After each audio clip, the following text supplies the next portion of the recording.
Hello friends, তোমরা সবাই কেমন আছো? আশা করি ভালো আছো। আমি তো ভালোই আছি। চলে এসেছি একটা ব্লগ নিয়ে। তো দেখতে থাকো। আজকে বানাবো বাড়িতে চিড়ে ভাজা। এই জন্য দেখো মাসিমণি বাড়ি থেকে বাদাম এসেছিলো, মা বাদামগুলো ছাড়িয়ে দিচ্ছে। তো এখানে দেখো বাদাম ছাড়া কিন্তু কমপ্লিট হয়ে গেছে। এবারে এখানে দেখো চিড়ে নিয়েও আমি চলে এসেছি।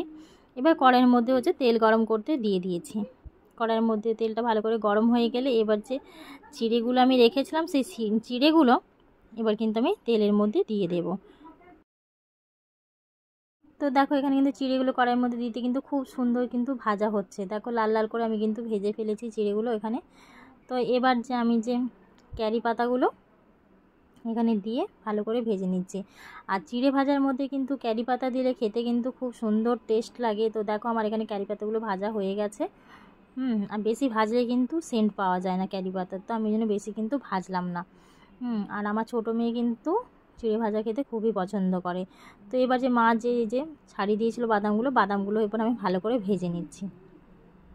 তো এরকম বাড়িতে তৈরি চিড়ে ভাজা খেতে কার কার ভালো লাগে অবশ্যই একটু কমেন্ট করে জানিও, ঠিক আছে?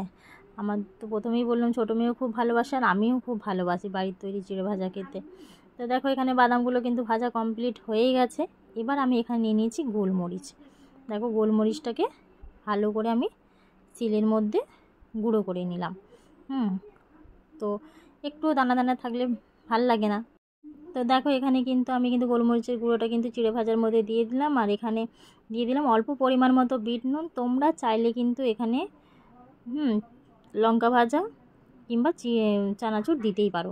তো আমি এখানে চানাচুরও দেবো না, লঙ্কা ভাজাও দেবো না। যেহেতু বাচ্চা খাবে আর ওই জন্য ঝাল দেওয়া যাবে না বেশি, সেই জন্য আমি দিলাম না। তো এখানে যে ক্যারি পাতাটা ভেজে রেখেছিলাম সেটা কিন্তু আমি গুঁড়ো করে নিলাম। তো দেখো এটা কিন্তু খুব সুন্দর কিন্তু বাড়িতে বানিয়ে খাবে, খুব সুন্দর টেস্ট হয়। তো যাই হোক তোমরা ততক্ষণ ভিডিওটা দেখতে থাকো আর আমি ততক্ষণ খেতে থাকি।